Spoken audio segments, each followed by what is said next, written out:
देखो अभी हमने शिव पुराण सुनाया जो है, और अब चलते हैं। चूँकि भगवान के 2 श्लोक भी ये गीता के बोलने बहुत ज़रूरी हो जाते हैं और हमें बोलना चाहिए। तो ये कृष्ण भगवान क्या कह रहे हैं, क्या नहीं कह रहे हैं। देखो हम थोड़ा थोड़ा, एक कहते हैं कि बूंद बूंद से घड़ा भरता है। अगर हम बूंद बूंद ही, अगर हम उसको हम अगर थोड़ा थोड़ा ही अगर हम चलते रहेंगे भगवान की तरफ, तो भगवान के अगर उनका ध्यान करते रहेंगे और थोड़े थोड़े आगे बढ़ेंगे और उनको हम नहीं छोड़ेंगे, चाहे थोड़ा ही से दिन में, चाहे एक बार ही ध्यान करें, चाहे 4 बार ध्यान करें, जैसे जिसकी मर्जी। कहते हैं हमें ध्यान में भगवान रहने चाहिए, हमें कृष्ण ध्यान में रहने चाहिए, शिव हमें ध्यान में रहने चाहिए, विष्णु हमें ध्यान में रहने चाहिए। चूँकि हमें हनुमान जी की जो पूजा करता है, तो जी समझ लो कि ये शिव तो है ही है, कृष्ण तो है ही है, लेकिन हनुमान जी इतने बलशाली होते हैं, इतने शक्तिशाली होते हैं कि हनुमान जी जो कहते हैं ये जन्म जन्म इनका बल कभी खत्म नहीं हुआ। और ये जो है हनुमान जी की जिस पे कृपा हो जाती है, तो उसके पास में ना ही तो कोई रोग आता है, न उसके कोई भूत प्रेत की होती है, और ना ही कोई संकट आता है, और ना ही किसी के टोटका टमना आते हैं। जैसे आजकल टोटका टमना बहुत किए जाते हैं। किसी का अगर किसी का कोई कार्यभार चल रहा है, टोटका कर दो, उसका बंधवा दो, उसके शरीर पर नुकसान पहुंचा दो। ये सारी चीज़ें संसार में चलनी चाहिए। तो संसार बहुत जल्दी खत्म होने वाला है, ये अब ज़्यादा दिन नहीं चलने वाला है, ये तो बात निश्चय है। पाप बहुत बढ़ जाते हैं, फिर क्या किया जाए। तो हम चलते हैं, हमारे भगवान क्या कहते हैं, मुझे भी तो देखना पड़ेगा हम कहाँ थे। देखो यहाँ भगवान ने कही है, ये ब्राह्मण क्षत्रिय वैश्य शूद्राणाम च परंतप कर्माण प्रभक्ता नाम स प्रभाव प्रवही गुणय।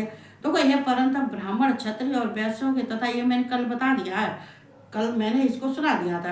ये ब्राह्मण क्षत्रिय और वैश्यों के तथा शूद्रों के कर्म स्वभाव से उत्पन्न गुणों द्वारा विभक्त किए गए हैं। मतलब ये तो साधारण बात है कि जो ब्राह्मण का कार्य है वो ब्राह्मण के लिए है, और जो कहते हैं, हालांकि ये भगवान कृष्ण ने यहाँ कहा है कि ये जो है ब्राह्मण क्षत्रिय और ये वैश्य, ये ध्वज है। लेकिन हालांकि ऐसे नहीं, ब्राह्मण तो फिर ब्राह्मण ही है, ब्राह्मण का कार्य है कि वो जो है ये पठन पाठन करना, अध्ययन करना, वेदों का अध्ययन करना, इस सबके जो है पूजा पाठ करवाना, और जो ब्राह्मण का जो अपने अंतःकरण को शुद्ध रखना, ये ब्राह्मण का कार्य होता है। और इस शुद्धता फैलाना, शुद्धता। और लेकिन चूंकि ये सात्विक है, ये तो जो क्षत्रिय है, क्षत्रिय का काम है ये तेज और ये युद्ध जीतना, रण में कहते हैं कि रण क्षेत्र में जाके फिर हार के नहीं आना है, जीत के आना है। इनका तेज है, उसके लिए ये सात्विक और राजस ये दोनों मिश्रित हैं। लेकिन ये जो वैश्य हैं ये क्या हैं, ये वैश्य ये राजस और ये तामस हैं, ये जो मिश्रित हैं, राजस और तामस हैं। क्यों है कि ये क्षत्रियों और ये वैश्यों का कार्य होता है गौ रक्षा करना और खेती करना और व्यापार करना। और जो शूद्र हैं, ये चारों वर्णों के कहा, चारों वर्णों के बारे में कहा। जो शूद्र है उनका कार्य है ये तीनों की सेवा करना, ये ब्राह्मण क्षत्रिय और वैश्य। तो यहाँ कहते हैं कर्म के स्वभाव, ये स्वभाव मतलब ये पूर्व जन्म के, ये प्रारब्ध, ये स्वभाव भगवान कृष्ण ने प्रारब्ध का कहा है। क्योंकि प्रारब्ध के जो गुण होते हैं, ये 3 गुण होते हैं, सत रज तम। ये प्रारब्ध के जो कर्म होते हैं, इन गुणों के द्वारा जो कर्म होते हैं वो प्रारब्ध से चले आते हैं। ये प्रकृति के ये तीनों गुण हैं। लेकिन यहाँ पे अर्जुन क्या कहते हैं कि कृष्ण जब तुम कहते हो ये 3 ही गुण है, सत रज और तम, फिर ये गुणातीत क्या है, ये चौथा गुणातीत क्या है। कृष्ण समझाते हैं, अर्जुन एक गुणातीत भी सृष्टि का ही है। ये सृष्टि की रचना में ये भी आता है, क्योंकि जो सृष्टि की रचना होती है उसमें ये तीनों गुण हैं। मतलब ये आकाश, ये पृथ्वी से नीचे जो है वो ये पाताल है, उससे ऊपर है वो अंतरिक्ष है। तो वो ये अंतरिक्ष है, वो और जो अंतरिक्ष से ऊपर है वो देवलोक है। ये लोक है, ये पृथ्वी लोक और अंतरिक्ष लोक और देवलोक, ये तीनों जगह ये तीनों गुण होते हैं सब जगह।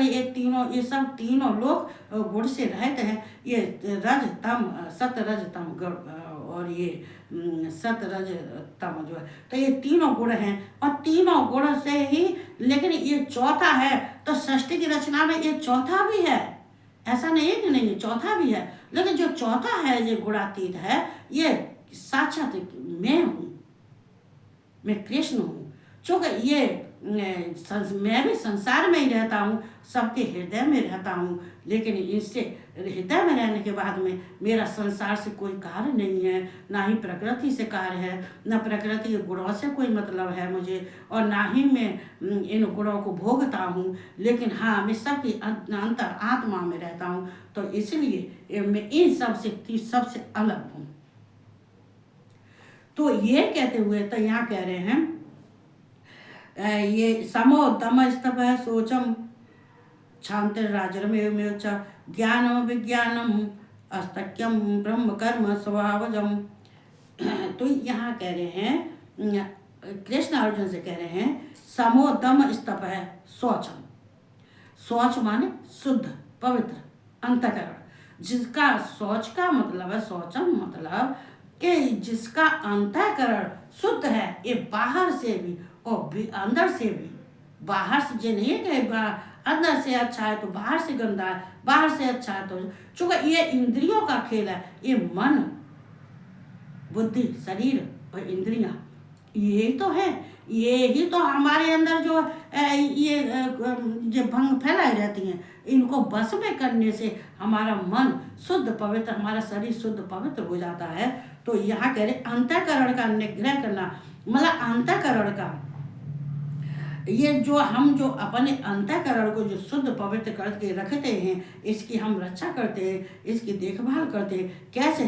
क्या अपने इंद्रियों से, जो हमारे मन की जो शरीर है, जो इंद्रियां हैं, ये मन है, ये हमारे अंदर का ये शुद्ध और पवित्र होना चाहिए। इसमें कोई इंद्रियां कोई इसमें इंद्रियों के विकार नहीं होने चाहिए। अंतःकरण शुद्ध होना चाहिए। अंतःकरण शुद्ध रखने के लिए तो मैं हमेशा इसकी रक्षा करनी चाहिए और निग्रह करना चाहिए, इंद्रियों का दमन करना चाहिए। जो अगर खराब इंद्रियां हैं या जो हमारे अंदर कोई विकार है तो उनका त्याग कर देना चाहिए, उनको दमन माने नष्ट कर देना चाहिए, त्याग कर देना चाहिए। चूँकि नष्ट और त्याग, लेकिन आजकल कहाँ त्याग करते हैं? कुंभ के मेला कोई त्याग कर रहा है क्या? और धर्म पालन के लिए कष्ट सहना चाहिए। धर्म पालन मतलब अपने धर्म पालन करने के लिए जब हम अपना कोई अपने स्वधर्म, ये धर्म पालन मतलब स्वधर्म, मतलब ये धर्म पालन का मतलब ये होता है कि ये स्वधर्म, अपने धर्म का पालन करने के लिए अगर हमें कष्ट भी सहना पड़े तो कष्ट सहना चाहिए।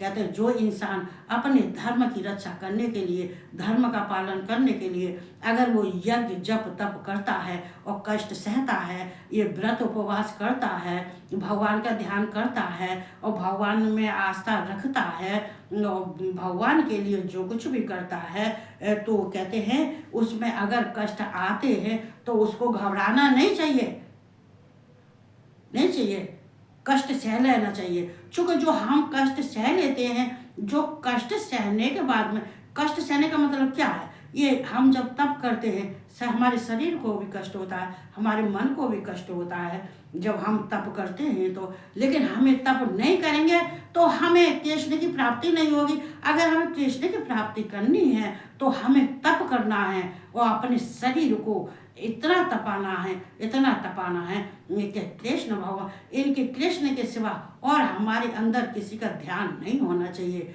हमें केवल उन्हीं के ध्यान में रहना चाहिए। अगर कष्ट हम सहना पड़े तो सह लेना चाहिए। बाहर भीतर से शुद्ध रहना चाहिए। बाहर भीतर से मतलब क्या है?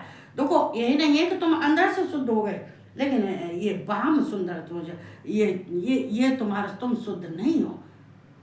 इसलिए अंतःकरण की शुद्धि करनी चाहिए, अंतःकरण शुद्ध रखना चाहिए, इसमें कोई बेकार नहीं रहना चाहिए। और कोई हमारे अंदर कहते हैं कि ये हमें वेदों का अध्ययन करना चाहिए, पठन पाठन करना चाहिए, हमें कृष्ण की पूजा ध्यान करना चाहिए। इससे हमारा मन शुद्ध होता है, हमारा शरीर शुद्ध होता है और हमारी बुद्धि भी शुद्ध होती है। जब हमारे ये सारे शुद्ध हो जाते हैं तो हम कौन होते हैं उस समय पर? कौन होते हैं? सात्विक होते हैं। क्योंकि ऐसा इंसान सात्विक ही कार्य करता है, ये तामस राजस वाला ये कार्य नहीं करता है।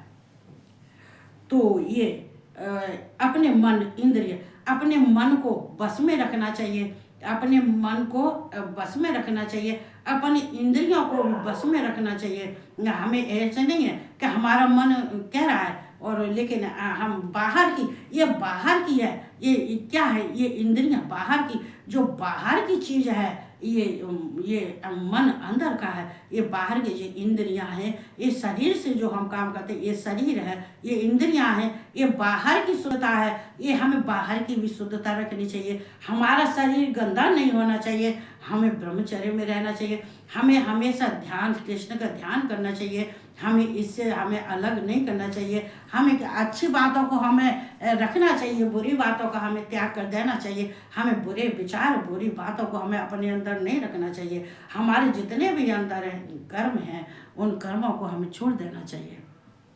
तो हमें इस तरह से जो है, और शरीर को सरल रखना चाहिए। सरल मतलब तुम्हारे शरीर को एकदम ऐसा रखना चाहिए कि हम बिल्कुल हमारे ये किसी प्रकार का किसी को कष्ट न हो, हमसे किसी से कष्ट न हो।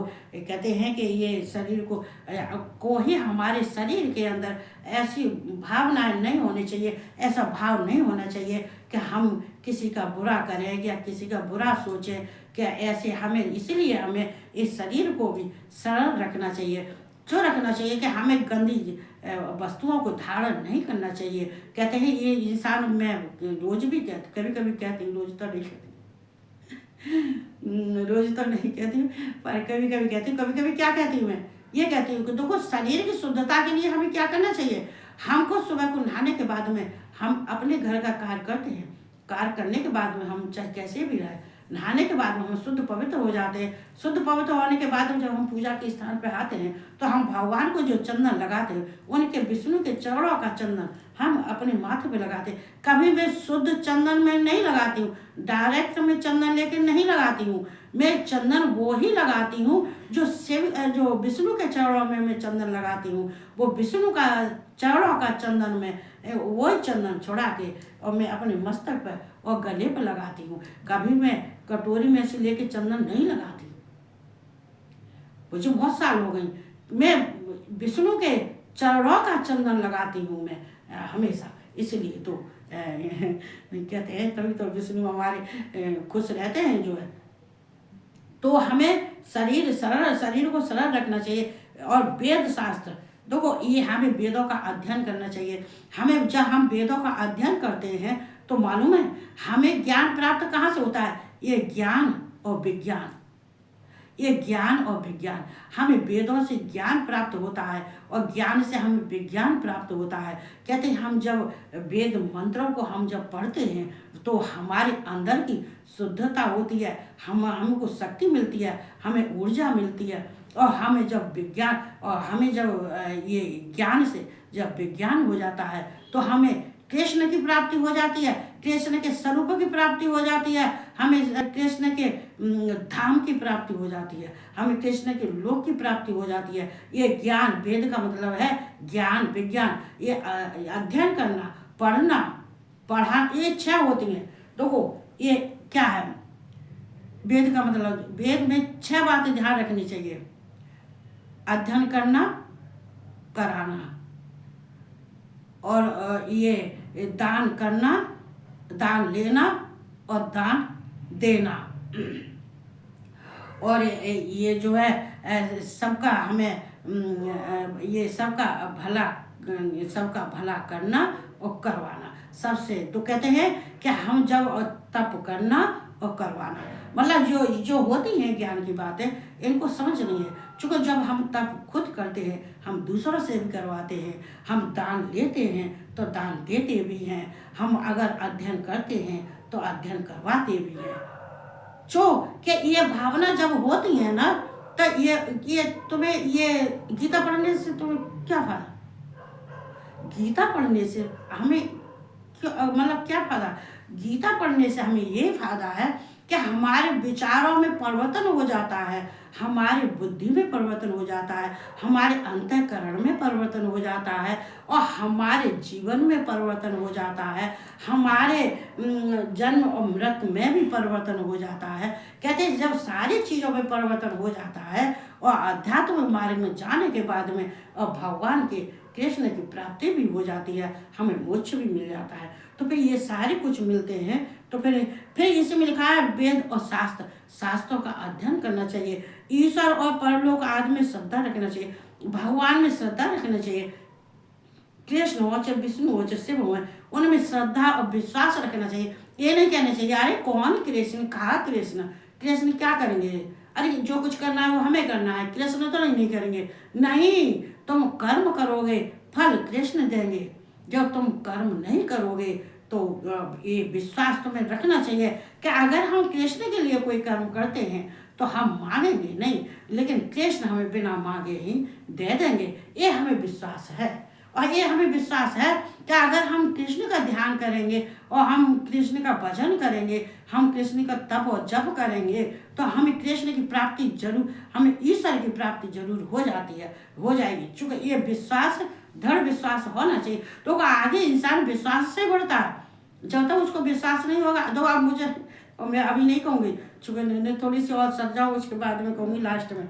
अच्छा, फिर अध्ययन अध्यापन करना चाहिए। देखो तुम, मैं अभी बताया, अध्ययन करना चाहिए, अध्यापन करना चाहिए, यज्ञ करना चाहिए, यज्ञ करवाना चाहिए, जप करना चाहिए, जप करवाना चाहिए, तप करना चाहिए, तप करवाना चाहिए।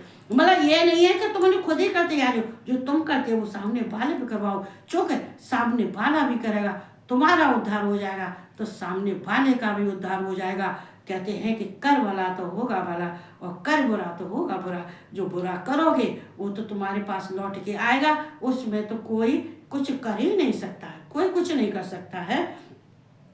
और परमात्मा के तत्व का अनुभव करना, और परमात्मा के तत्व का अनुभव करना मतलब कृष्ण का अनुभव करना, उनके तत्व से जानना। कृष्ण कौन है, ये क्या करते हैं, ये कृष्ण गोलोक के वासी हैं, ये अविनाशी हैं, ये ईश्वर हैं, ये परम ब्रह्म हैं, ये सृष्टि के कर्ता हैं, ये सृष्टि के पालन हार हैं, ये हम सबके स्वामी हैं। ये सब कहते अनुभव, इस तरह से अनुभव करना चाहिए। ये सब के सब ही ये ब्राह्मण के सात्विक कर्म है।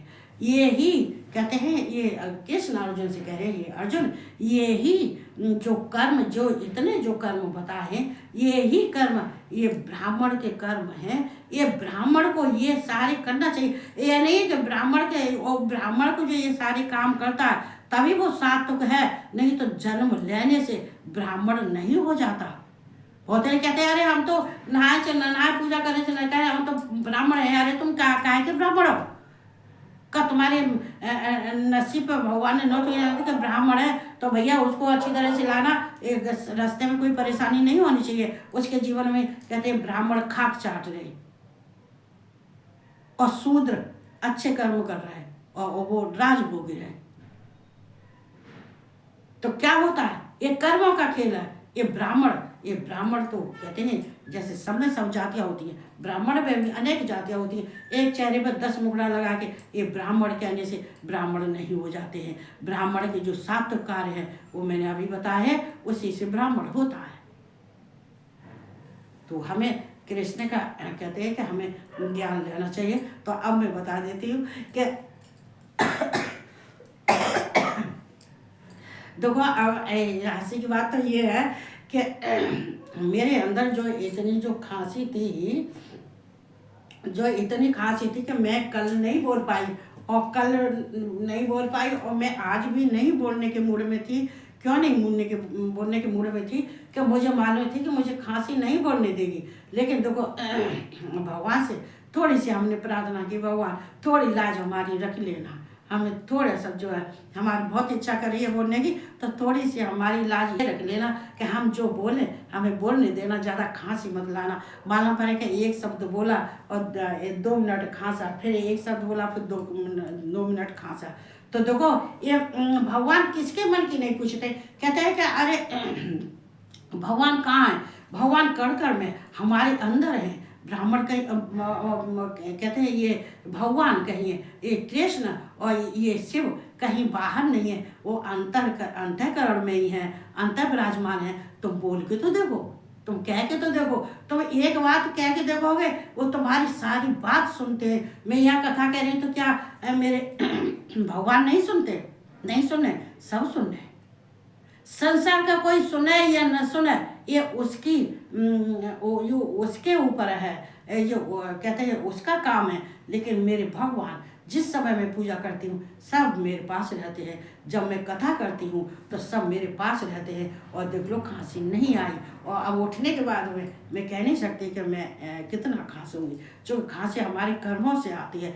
क्यों? कर्मों का फल तो समय मिलता है। जब हम पानी में दिन भर हाथ देंगे, पानी का कार्य करेंगे और सब चीज़ खाते रहते हैं, रायता भी खाऊंगी, ये भी खाऊंगी, वो खाऊंगी, तो खांसी तो होगी होगी। तो इसके मतलब नहीं है। तो भगवान को भी बहुत बहुत धन्यवाद देती हूँ, मैं सबको बहुत बहुत धन्यवाद देती हूँ। जितने मेरे भगवान हैं, ये जितने, देखो मैं भगवान एक को नहीं मानती हूँ, वो शिव और पार्वती तो ये तो पिता हैं, ये तो जगत के पिता है, ये तीनों लोगों के पिता है। तो उनकी तो बात छोड़ो, वो तो ईश्वर है, लेकिन ईश्वरों के भी ईश्वर है। लेकिन जो हमारे कृष्ण है, हमारे विष्णु हैं, और हमारे गणेश जी हैं, और हमारी माँ सरस्वती माँ जो है तो माँ है, और हमारे गुरु हैं, इनको देखो तुम जो है कहते हैं कि ये बराबर साथ निभाते, बराबर साथ निभाते। तो इनमें सबको बहुत बहुत धन्यवाद देती हूँ इतने बोलने के लिए, और इतनी मुझे शक्ति देने के लिए, ऊर्जा देने के लिए। तो इनके साथ सब भगवान कहते हैं ईश्वर के साथ साथ मैं संसार के जितने सबको भी मैं बहुत बहुत धन्यवाद देती हूँ। सब खुश रहे, बढ़िया रहे, किसी को कोई संसार में कोई परेशानी नहीं होनी चाहिए, सब अच्छे से रहना चाहिए। तो ये कहते हुए और हम चलते हैं, और सबको जो है राधे राधे और जय श्री कृष्ण और गुड नाइट।